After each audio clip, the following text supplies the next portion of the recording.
All right, today we're diving into something pretty controversial. It's a take on modern dating that borrows its playbook straight from Niccolo Machiavelli. Now, our source for this is a video from the channel Mindplicit, and they argue for let's say, a radical shift in how men should think about attraction. So let's get into their argument. We've all been there, right?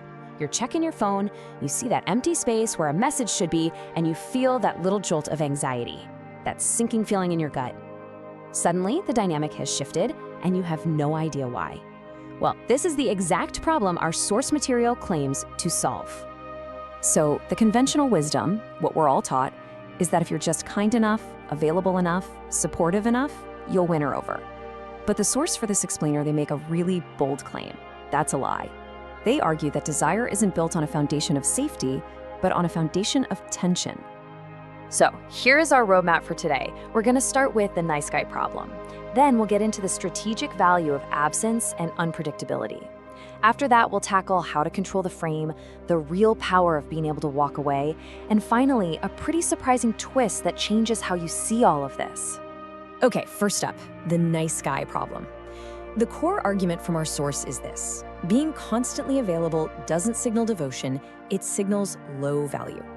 From this Machiavellian perspective, human attraction, well, it's just not wired to reward the guy who's always there. And what's so interesting here is how this slide really lays out the conflict.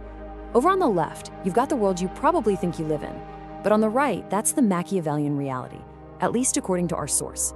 Attraction isn't about being a good person, it's about being strategic. In this view, nice guys don't get ignored by accident. Their entire playbook is seen as fundamentally flawed. Okay, let's move on to our second point and see how this all builds. The first real strategy here is mastering absence. It's like basic economics, right? Scarcity creates value. If you're always there, you're like free air. You're absolutely everywhere, and because of that, you're not valued.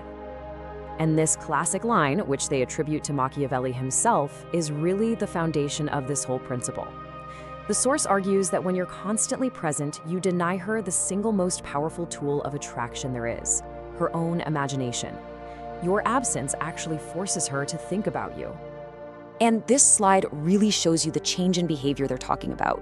The old you is completely reactive, just panicking at the first sign of silence, but the proposed Machiavellian you, totally proactive. The idea isn't to play some toxic game with your absence, it's that your absence is just a natural byproduct of having a mission that's bigger than her attention. So the key difference is this: you're not punishing with silence, you just stop rewarding with your anxiety. Next up, let's talk about the power of being unpredictable. See, the human brain, it loves patterns, but it also gets incredibly bored by them. If you are always predictably nice or predictably available, you basically become a book that she's already read. Now, the psychological principle behind this is called intermittent reinforcement. And you know this, even if you don't know the name. Just think of a slot machine in Vegas. It doesn't pay out every single time, right? It's the random, unpredictable nature of that reward that keeps people glued to their seats pulling that lever.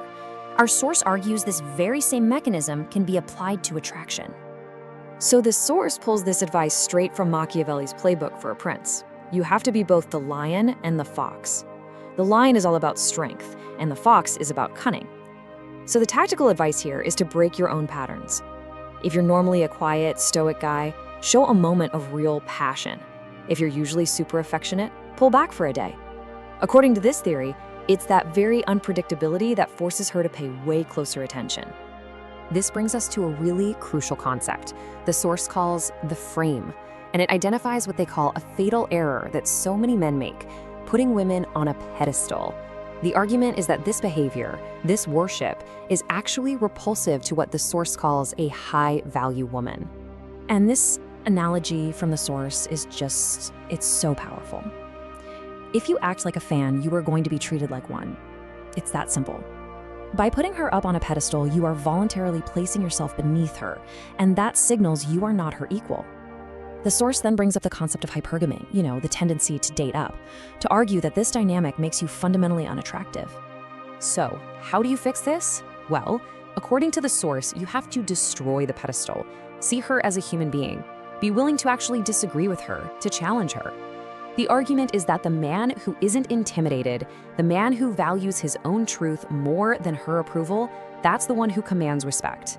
It's about a fundamental shift in your entire mindset.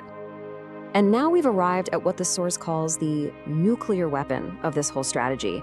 The absolute 100% non-bluffing willingness to just walk away. This is presented as the ultimate power move. And our source really boils this down to the simple distinction you see right here. Need versus preference. If you need her, she owns you. But if you prefer her, while knowing deep down you can live without her, you own the dynamic. The whole idea is to build a life so full of your own purpose that losing any single person, no matter how great they are, is just an inconvenience, not a catastrophe. That is where the power comes from. And this is the paradox of love, as it's presented in the source. Real control isn't about clinging on tighter. It's actually about having the strength to let go. When she knows you have strong boundaries and that you will walk the very moment they're disrespected, the theory is she feels safer, not less secure. Okay, so we've covered 5 really powerful and, let's be honest, maybe manipulative sounding principles. But this is where our source material delivers its ultimate twist, and it completely reframes everything we've just talked about. This slide right here, this is the key to the entire thing. The source reveals that none of these tactics are actually about controlling her. They're about controlling yourself.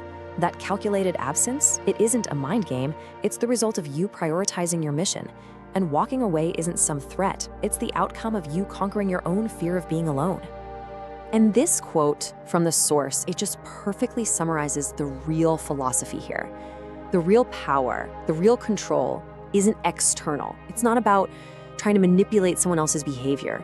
It is about mastering your own impulses, your own need for validation, and your own fear. So we end with this final, powerful question. The source argues that the true path to power in attraction and in life isn't about learning a bunch of tricks to play on women. It's about ruthlessly governing your own mind. It really presents a choice. You can be a slave to your impulses, or you can be a prince of your own internal kingdom. The throne is right there, inside you. The only question left is, will you take it?